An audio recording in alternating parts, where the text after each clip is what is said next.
বস্তা আছে বস্তা দই নিয়ে শুটকি মাছ ডাল ভিডিও মধ্যে আছে পাবদা মাছ আইস গরু মাছ দিবেন, একটা পদ্মা মাছ দিবেন, একটা শুটকি মাছ তো হাঁসের মাংস খাবেন না? আচ্ছা খাবা না না সমস্যা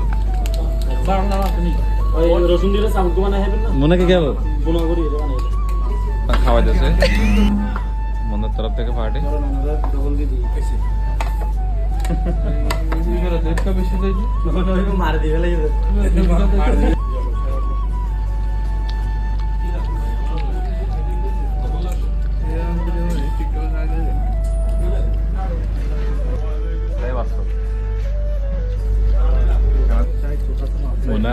মনে শুটকি দিয়ে গরু উস্তে ভাত খাইতেছে মুন্না সে গরু মাছ দিয়ে ভাত খাচ্ছে অনেকদিন পরে গরু উস্তে ভাত খাইতেছে